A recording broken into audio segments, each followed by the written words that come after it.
Hello and welcome to the MJ Take, here to review Old, the new movie by M. Night Shyamalan. It was written, it was directed, and it was produced by one of the most controversial directors in Hollywood history and certainly of modern times. What were my thoughts on this movie? Well, people, you are actually going to be a little bit surprised. Now, you're going to get more and more of an understanding of what I look for when I go into a movie theater, in terms of my expectations and in terms of how those expectations reflect themselves after I watch the film and come on here and review it.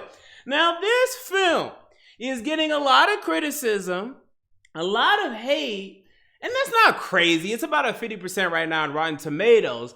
But I think considering what the trailer told us it was, and considering the history of M. Night Shyamalan and the movies he's directed, both good and bad, I was actually pleasantly surprised with this film. This was a nice modern thriller here, and I was overall impressed by the work here. Now, there were certainly flaws, and we're going to get into it. Let's get into my MJ takes of the movie. So we'll start with the good. People, this is a very ambitious concept. If you don't already know the synopsis of this movie, essentially you have families of people that go to a tropical island, they go to a resort, and they all go down to this beach, this very strange and mystical beach where they all begin to age rapidly. This is all in the trailer. We're going to get into spoilers at the end of this review. And they have to figure out how to get off of this beach, and it's particularly difficult to get off of this beach.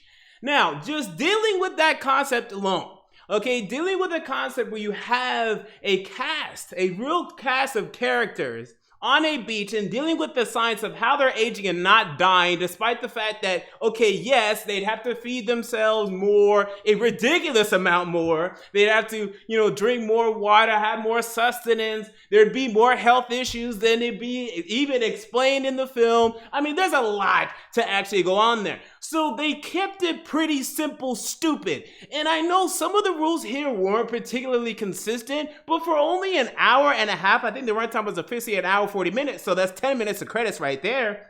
You just have to keep it pretty simple, explain the concept, and then just let people go with it, and then keep them entertained in the meantime.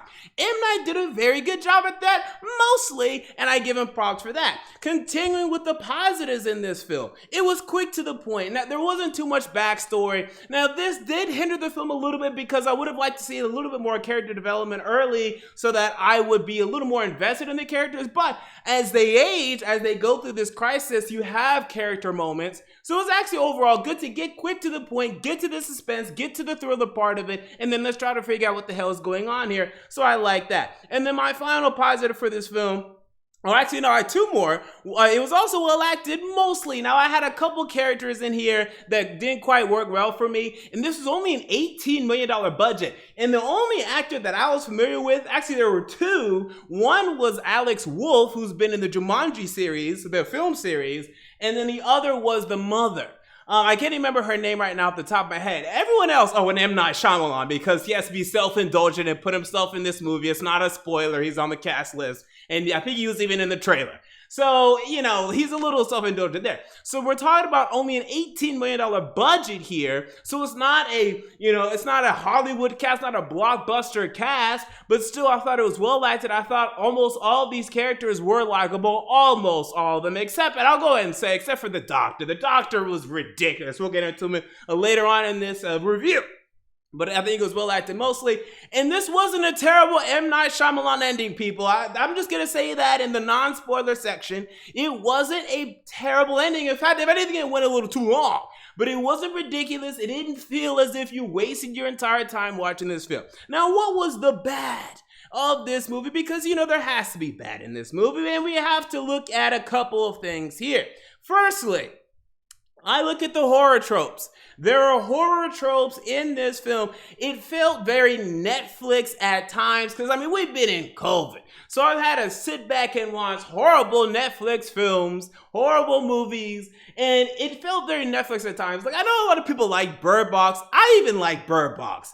It felt Bird Box at times. It felt like, okay, is this really what I expect from M. Night on the big screen? Not really. We have to go from what was a very interesting sci-fi aspect, and it was thriller, to some horror aspects in the third act, some things just to startle and scare you, and, some horrifying imagery just to kind of, I guess, play more to the general audience that was looking for more of a horror movie. And it just felt very tropish at times. Whenever the characters were trying to figure out what was going on, they didn't particularly go for viable options. They didn't really care. They did very stupid things that wouldn't make sense. And, this wasn't Jordan Peele here, okay? Because Jordan Peele does a fantastic job in his thrillers, Us and Get Out. He has characters that are smart, that do things in situations you're like, okay, I would have done that. I would have made that mistake. They don't do stupid things. Here, they do some stupid things. They act in stupid ways, and they're horror tropes. And I thought they were missed dramatic in character opportunities. There are opportunities. When you're dealing with the concept of, look, we're probably going to die today. There are moments where you can have some serious character moments, and there are those, but I didn't think they were fleshed out enough for such a morbid concept. A lot of people don't like this movie because it is super depressing, and I understand that. Now, I don't mind depressing things. I'm depressed. I'm kidding. But, depressing movies don't bother me, but it is very depressing. You can lean into that a little bit. There were so many moments where you would think someone would just say something like, I really love you. And that didn't happen. These people were miserable. And I think that's the point. The point is, they were supposed to they were all, and this is just human beings in general, going through issues in the household or whatnot. But you would think when people are dying, they take a second, and there were a couple of these moments, but not enough for me, to really appreciate one another, and there wasn't enough of that for me, so missed opportunities there for me. But overall, I'm not gonna lie to you, my MJ score for this movie was a 7.1 out of 10. I enjoyed it more than Black Widow. And I guess because, again, Marvel has its formula, it just didn't hit me. You can argue Black Widow was maybe a better made film, but for what this was going for, I thought it was interesting. I thought it was compelling. I was entertained throughout. I wasn't entertained throughout Black Widow. There were moments I was, but the third act, I knew what was going on was predictable. This wasn't particularly predictable, and the twist wasn't particularly predictable either. I give it a 7.1. That means it's worth a trip to the theater if interested. If not, just wait for streaming, but definitely check out Old. So that ends the non-spoiler part of this discussion. Now we get into spoilers, so leave if you don't want to have the spoiler discussion. So only a couple things I really want to talk about when it comes to spoilers for this film.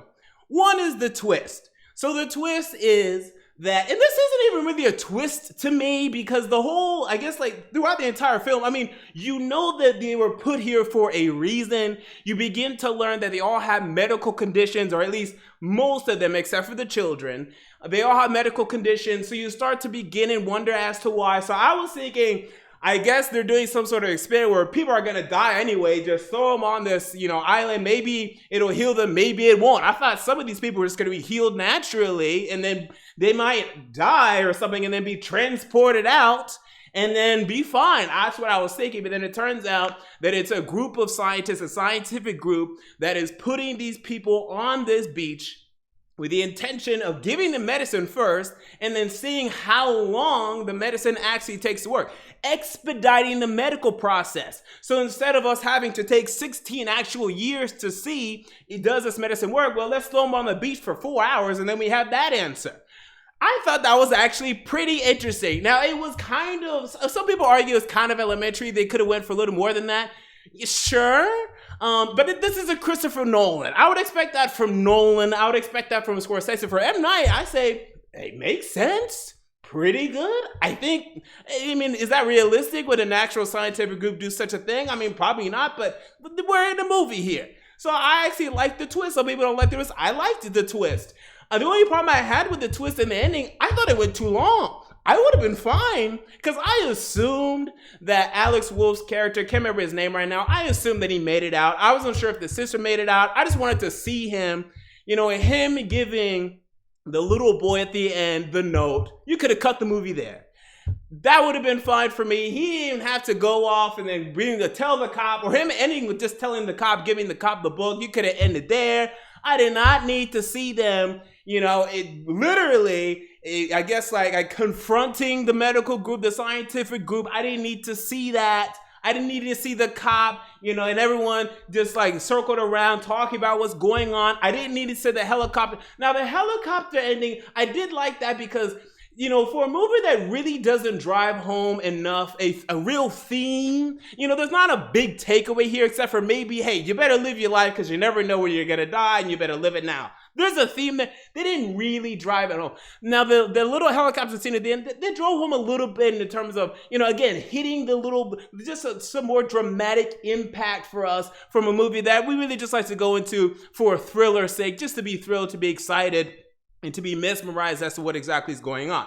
So I did like the ending there. It just felt a little too long. I was afraid they were just going to cut it off after you saw, the two Alex Wolff's character and his sister in the coral. I thought they were going to cut it there. Luckily, they didn't. It just felt a little bit too long. That was the only problem with the twist.